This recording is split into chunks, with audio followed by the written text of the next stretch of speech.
Bonjour les amis, bienvenue dans ce superbe cadre, vous l'avez vu, que constitue Foura sur la côte atlantique, en façade de la Charente-Maritime département, qui voit se réunir sa Ligue contre le cancer, puisque chaque année, la Ligue contre le cancer, qui est une des plus dynamiques de France, fait son point d'étape sur l'investissement des bénévoles. On va beaucoup parler bénévoles, sur les dons et sur toutes ces belles initiatives qui naissent dans les esprits, qui font que les gens sont un peu moins seuls. Je suis en compagnie, alors les amis, par ordre d'apparition à l'image dans quelques instants, Jean-Marie Pieux. Jean-Marie, bonjour. Bonjour Denis. Jean-Marie est président départemental, il lui revient d'orchestrer un petit peu tout ça. Il est assisté d'un des administrateurs de la Ligue, qui est aussi élu ici à Foura. Merci de nous recevoir. Pour monsieur le maire, mais enfin, vous en avez titre quand il est pas là pour nous recevoir ici. Il m'a demandé de le représenter. J'excuse Daniel Coirier, maire, et heureux d'accueillir la Ligue. Moi-même, donc, je suis acteur dans la Ligue et vraiment très heureux d'accueillir ici. Alors, la lutte contre le cancer, ça paraît une institution importante, nationale, etc. Sauf qu'elle existe parce que, à la base, il y a une foule de gens qui, comme ça, donnent d'eux-mêmes parce qu'un accident dans la vie, parce que envie d'aider, parce que la retraite arrive, envie de servir à quelque chose. C'est la diversité de tout ça qui fait la richesse de la Ligue et en particulier de la Ligue 17. Alors, par ordre d'apparition à l'image, cette fois-ci, tout à l'heure, dès qu'on va parler, Janine qui était médecin, qui est médecin bénévole maintenant et qui a été gynécologue pendant des années. Oui, j'ai été gynécologue pendant des années. J'ai fait beaucoup de médecine générale aussi. Et puis, depuis ma retraite, je fais du bénévolat. Et vous avez arpenté des quartiers bien difficiles qui sont ceux d'Île-de-France, à croiser des tas de gens jetés à la rue. Vous nous en direz quelques mots dans quelques instants. Et puis Henriette, elle est sur Oléron, pas trop perdue au milieu des îles? Pas du tout, non. Quand je suis arrivée sur l'île d'Oléron, en retraite, il me tenait à cœur de sensibiliser les personnes au dépistage, de faire de la prévention. C'est ce que j'avais fait durant ma carrière. Donc j'ai souhaité le mettre en place sur Oléron. À vos côtés, Michel, je l'appelle même mes confitures parce que dans le tour de table tout à l'heure où chacun disait, voilà, moi ma petite part de colibri dans cette œuvre collective, c'est de faire des confitures, entre autres. Des confitures, qu'est-ce que les confitures ont à voir avec la Ligue? Ah monsieur, c'est pour rapporter de l'argent à la Ligue, je les vends. Et je fais 150 à peu près des pots de confiture de toutes sortes. Ouais. Et puis je les vends. Voilà. Et vous faites des tabliers aussi, j'ai cru entendre dire. Oui, je fais des tabliers également que je vends. Ouais. Et puis tout ça, ça fait peu d'argent pour la Ligue. Jean-Marie va nous dire comment l'addition de toutes ces touches-là fait la vraie richesse d'une Ligue et puis la mobilisation générale autour de vos initiatives. Il y a Florent, il est grand. Florent, lui, un jour, il est touché par la maladie, 15 ans, un cancer, il se bat, il est accompagné par des gens, dont la Ligue, à qui maintenant il rend, il nous dira comment, puisqu'il a lancé un défi il y a quelques mois. Bonjour Florent. Oui, bonjour, oui, donc voilà, c'est ça tout à fait. En mars l'année dernière, j'ai fait un défi sportif assez fou, c'était de faire le tour des 4 îles du département à pied, donc 320 km en 14 jours, donc ça a été fait, donc je suis très content. Ouais, membre de cette grande famille de la Ligue, et puis on pourrait faire parler tout le monde ici, mais enfin bon, on finira par Aline. Aline, vous me dites, moi je suis écoutante, alors écoutante, on imagine qu'on est écoutant dans un petit salon d'écoute, avec les gens qui viennent dans un espace un peu de soins. Vous êtes écoutant dans les salles d'attente, vous allez vous mettre dans les salles d'attente, et quand vous voyez les gens comme ça... Radiothérapie, et je vais vers le patient qui est en attente de passer les rayons, et je lui parle des activités que propose la Ligue, et en même temps, bien le lien se crée, et puis parfois, il me parle de son parcours et ça, c'est très enrichissant à la fois pour le patient et pour moi aussi. Souvent, c'est des lieux de solitude, les salles d'attente. On est tout seul avec soi-même dans l'instant qui va suivre où ça va être du traitement, donc on est un peu sombre. On est là. Vous mettez des étincelles. C'est mon but. Mais...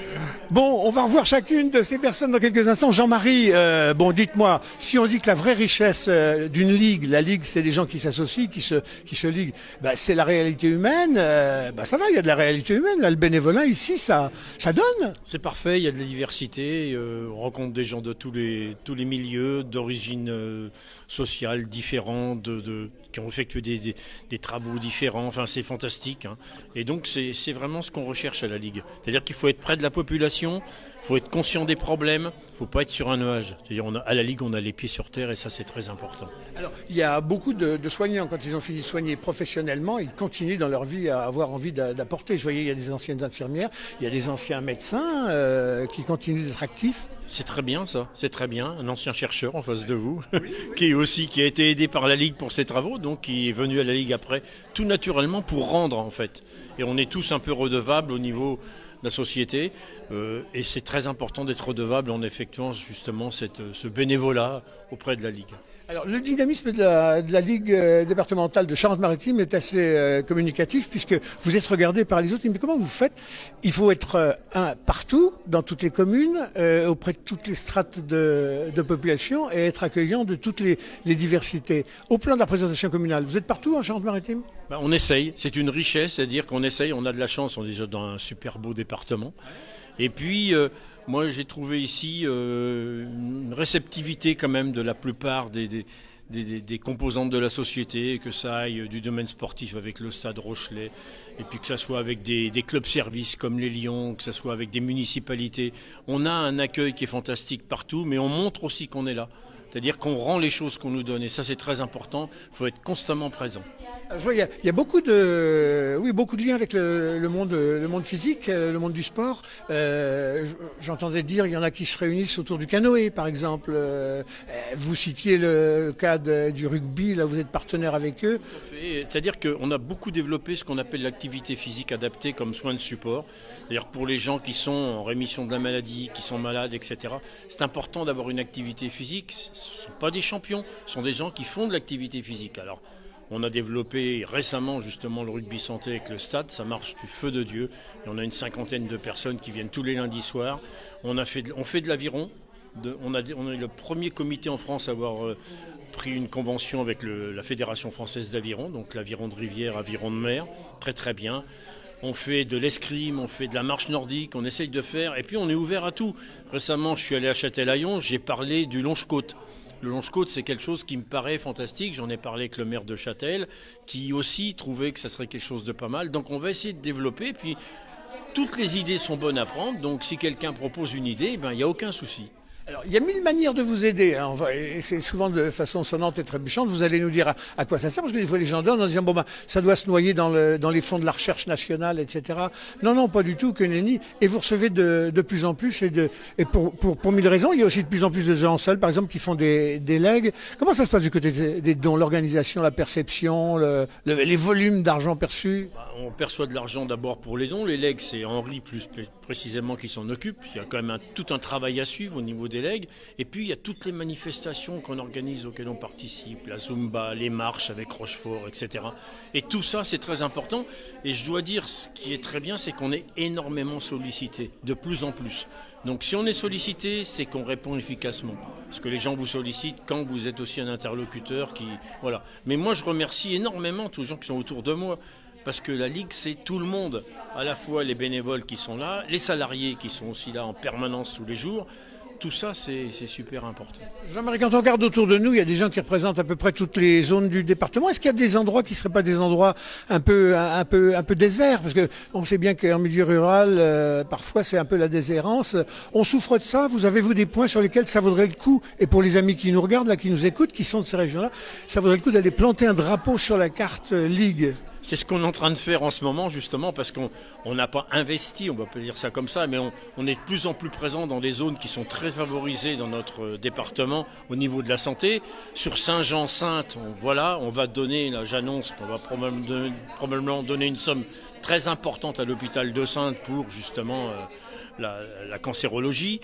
On a donné aussi et on va donner encore à Saint-Jean-d'Angély, très important pour participer à l'achat d'un mammographe. Royan nous a sollicité, donc on va aussi aller là-bas. On attend maintenant que Jonzac fasse des demandes aussi. On essaye d'être partout. Très important. J'entendais dire 40 000 € pour l'oncologie sur La Rochelle. Voilà, je voulais le dire, surtout que ça soit annoncé officiellement quand on y sera. On a donné 40 000 €. Bien entendu, ça reste entre nous. La même chose à Sainte. Il n'y a pas de raison, il y a besoin. Quand on sait par exemple que le taux de dépistage du cancer du sein en Charente-Maritime et vers Saint-Jean, il est de 35%. C'est pas recevable. Et donc on est aussi là pour tirer la sonnette d'alarme auprès des autorités de santé. C'est pas normal qu'on ait des taux de dépistage qui soient si faibles. Il faut mobiliser les radiologues, il faut mobiliser tout le monde, toutes les forces de la santé. pour assurer justement une égalité des chances sur tout le territoire. On va séparer, avant de se séparer, par un petit témoignage de chacun. Je vais revenir sur Florent, parce que les gens, quand c'est un moment, ils sont impliqués, vous les aidez, ils ont envie, la première chose, c'est de redonner. Florent, vous, un cancer à l'âge de 15 ans, patatrac, tout s'écroule, vous vous en sortez, si j'ose dire, et en tout cas, vous dites, moi, je vais faire un défi quand je pourrai, quand je serai valide, quand ça ira mieux, pour redonner à la Ligue ce qu'elle m'a donné. Qu'est-ce que c'est que ce défi ? Ouais, voilà, donc moi quand j'étais malade, avant j'étais très sportif, donc c'est vrai que le fait que j'ai eu ce cancer au fémur, ça a un peu bloqué une partie de mon rêve, voilà, d'être sportif de haut niveau. Donc je me suis dit qu'il fallait pas lâcher. Le sport, c'est ce que j'aimais le plus au monde. Donc j'ai fait beaucoup de rééducation pendant plusieurs années dans plusieurs centres. Et c'est vrai qu'à un moment de ma vie, j'avais besoin de peut-être me prouver des choses et rien de mieux que le côté associatif, rendre un peu ce qu'on m'avait donné lorsque j'étais malade. Et c'est pour ça que j'ai fait une marche de 320 km dans le département, dont j'ai reversé l'argent à la Ligue contre le cancer de Charente-Maritime et aussi un hôpital pour enfants à Nantes qui s'appelle le Zéane. Janine, je me retourne vers vous parce que faut pas qu'on oublie les humanistes dans des équipes comme ça. Il y a des équipes techniques, scientifiques, etc. Eh ben, tout le monde est humaniste. Mais tout à l'heure, je vous entendais dire, c'est bien qu'on amène de l'argent à l'État, mais c'est quand même à l'État sur le hard de la recherche de faire le job. Par contre, faut pas oublier que le sujet, c'est l'accompagnement des gens quand ils sont malades.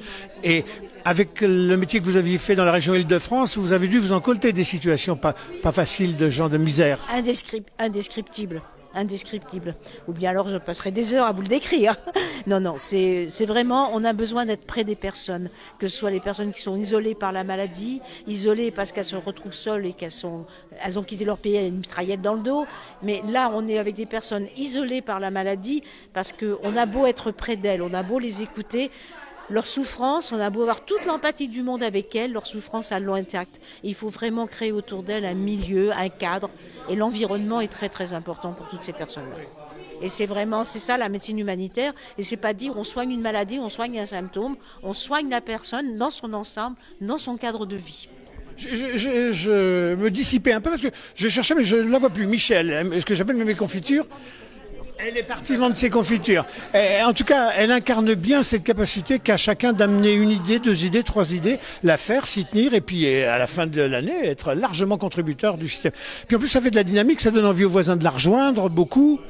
Tout à fait, il y a un effet d'entraînement, c'est très important. Et d'ailleurs, j'en profite pour lancer un appel aux gens qui souhaiteraient être bénévoles. Vous voyez, on est à la Ligue, on n'est pas des tristes. On est là, c'est la vie. On est à la Ligue parce qu'on aime la vie aussi. Donc s'il y a des gens qui se sentent une âme de bénévole, il n'y a aucun souci. Et alors, même dans l'île de Léron, si on pouvait croire que c'était en déshérence parce que c'est une île, pas du tout. Il y a Henriette qui règne là. Comment vous faites pour capter 2, 3 initiatives, par exemple, pour capter les gens, vous, Henriette ? Pour mieux accompagner les gens, mettre en place, on a mis en place notamment des ateliers de convivialité. Ça permet aux personnes malades de se retrouver, d'échanger. Convivialité, ça dit bien son mot, autour d'une activité, d'un café. Donc elles échangent entre elles, elles sont très contentes de se retrouver. Il y a aussi de la sophrologie, tous les soins de bien-être, ça aide les gens malades à mieux supporter leur maladie. Voilà. 1000 manières d'aider. En tout cas, la Ligue affiche son premier bilan là, de lancement d'année 2024. C'est pas mal, en dynamisme, en nature d'initiative, en géographie charentaise-maritime couverte. Ils sont partout, ces gens-là. Il faut avoir un œil sur eux. Et puis, si vous vous ennuyez chez vous, puis que vous avez envie de servir un peu, il faut être utile. Et par les temps qui courent, il va y avoir besoin de nous tous. Eh ben, n'hésitez pas. Rejoignez la Ligue. Comment on vous rejoint ? Il y a un site internet d'abord, il y a un téléphone, il y a un nom. 05 46 50 57 93. Ouais. Je ne me suis pas trompé. 95 80. Bon, sinon, vous verrez dans l'annuaire, ça existe encore, les annuaires. Il y a le site internet, bien sûr, l'hôpital Marius Lacroix. Mais il faut dire que je ne connais pas parce que moi, j'appelle jamais. On m'appelle, mais je n'appelle pas. Et donc, c'est à l'hôpital Marius Lacroix, à La Rochelle. Et vous tombez sur Sandrine, par exemple, Mariette ou Sophie, qui vont vous expliquer la marche à suivre pour être bénévole à la Ligue. Il n'y a rien de plus simple. Vous venez nous voir, on vous explique. Alors, c'est des initiatives tout au long de l'année un petit peu partout et c'est des grandes campagnes nationales que vous prenez en relais, comme le cancer du sein, le cancer colorectal. Octobre rose, mars bleu, la sensibilisation aussi pour le papillomavirus, pour les enfants, très important. J'en profite pour rebondir sur le fait que pour les enfants, on fait énormément de choses. On fait maintenant des Noëls pour les enfants avec 2 autres associations, Décrochons la Lune et Avenir Santé Environnement. avec qui on est très très liés. On offre des Noëls. Cette année, c'était dans les locaux du Stade Rochelet qu'ils ont offert ces locaux. Fantastique, avec remise de cadeaux par des joueurs. Enfin, c'était exceptionnel. On va continuer à être présent pour les enfants. Puis aussi, rôle sociétal pour les histoires de pollution, d'environnement, de pathologies qui seraient dues à des problèmes environnementaux. On est aussi présent à ce moment-là. Jean-Marie, je vous laisse pas partir sans essayer de trouver une explication au fait que, et vous l'avez vu, vous l'avez constaté, mesdames, messieurs qui nous regardaient, il y a l'air d'avoir plus de dames que de messieurs. Qu'est-ce qui se passe? C'est que les gars sont au boulot en ce moment, je ne sais pas, ou c'est que c'est comme ça. Quand c'est la santé, quand c'est la solidarité, c'est plus affaire de féminité, de mère, la mère que... vous diriez quoi, vous? Bon, d'abord, moi, je suis un homme, donc je suis présent quand même. J'atteste, c'est avéré. Mais en plus, je dois dire aussi que pour nos activités de support, en particulier activités physiques, on a une grande majorité de femmes. Je pense peut-être que c'est dans la nature de l'homme de ne pas extérioriser. Même au rugby? Même au rugby. Et donc, il y a aussi au rugby, il faut savoir, des féminines qui sont très actives, qui participent. Mais même au rugby, il y a plus de femmes qui viennent. Et donc, je lance aussi un appel aux hommes en leur disant, venez faire du rugby santé, venez faire de l'aviron, venez faire de l'escrime, etc. Il n'y a aucun problème. Appel lancé, message reçu, vous avez vu qu'un roi se balade ici. C'est une drôle de république, Fouras, mais enfin, en tout cas, c'est une belle ville. En tout cas, c'est une belle station balnéaire qui sont bons les années 30, etc. Les congés payés. Voilà. Bravo la Ligue, bravo à vous tous. C'est vraiment émouvant, puis ça donne envie. À bientôt, les amis, sur notre petite antenne pour des beaux moments comme ça qui nous soulèvent.